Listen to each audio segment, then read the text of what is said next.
This product may cause tooth decay, irritable bowel syndrome, diabetes, pancreatic cancer, bowel cancer, loss of memory, fainting, and dizziness. Sounds like I'm describing a new drug that hasn't been approved by the FDA, right? It's not. I'm describing a handful of the side effects of a high sugar diet. Diets high in sugar are at the forefront of a national epidemic, rise in diabetes and obesity.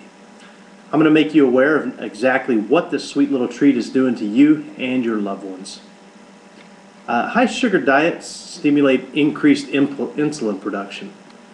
Insulin stimulates fat and cholesterol synthesis in our body and is a leading cause of obesity in high sugar, high fat diets.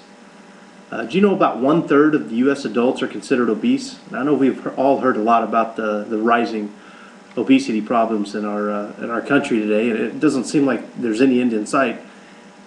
I don't consider it a national epidemic. I think it's an individual epidemic. It's something that we each need to take on board and take responsibility for.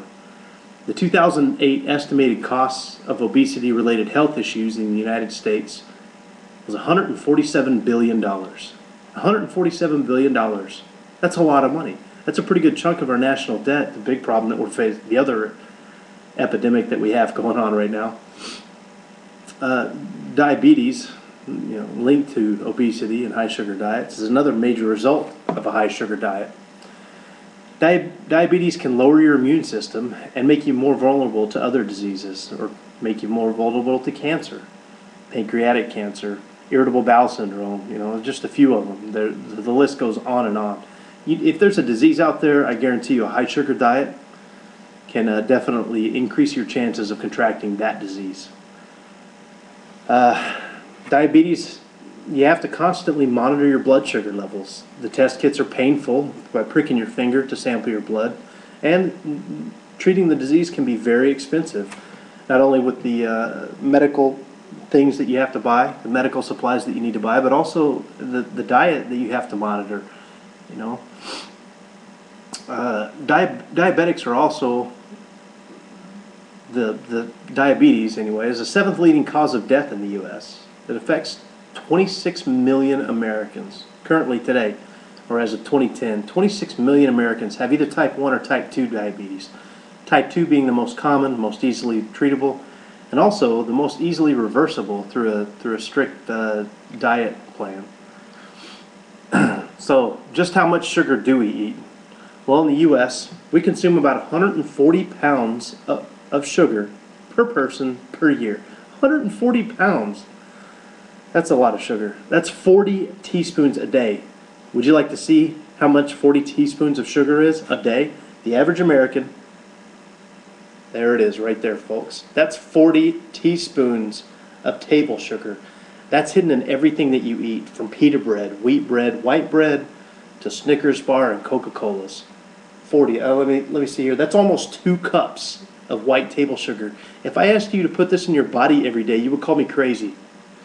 So, the average American diet containing that 2 cups of sugar makes up about 650 calories of a recommended 2,000 calorie a day diet.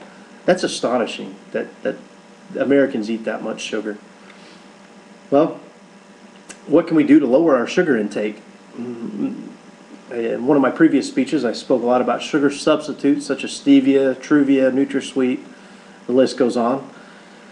Natural sweeteners also, like honey, molasses, and maple syrup. Also, fruits are also an alternative to snacks loaded with table sugar. It's a good, healthy alternative. Simply remain conscious of your sugar intake.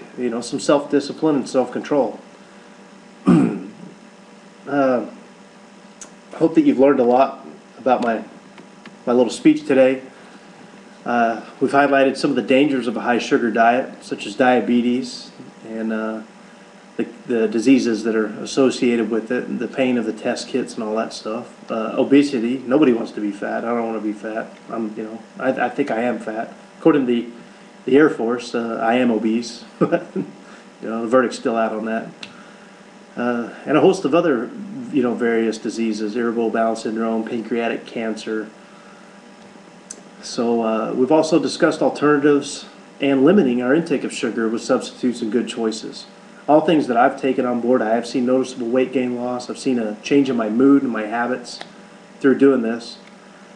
I guess really, I urge all of you to lead long and healthy lifestyles by limiting your sugar intake through healthy eating and substitution. Somebody out there loves you. Do the right thing for yourself and your loved ones and family. Thank you.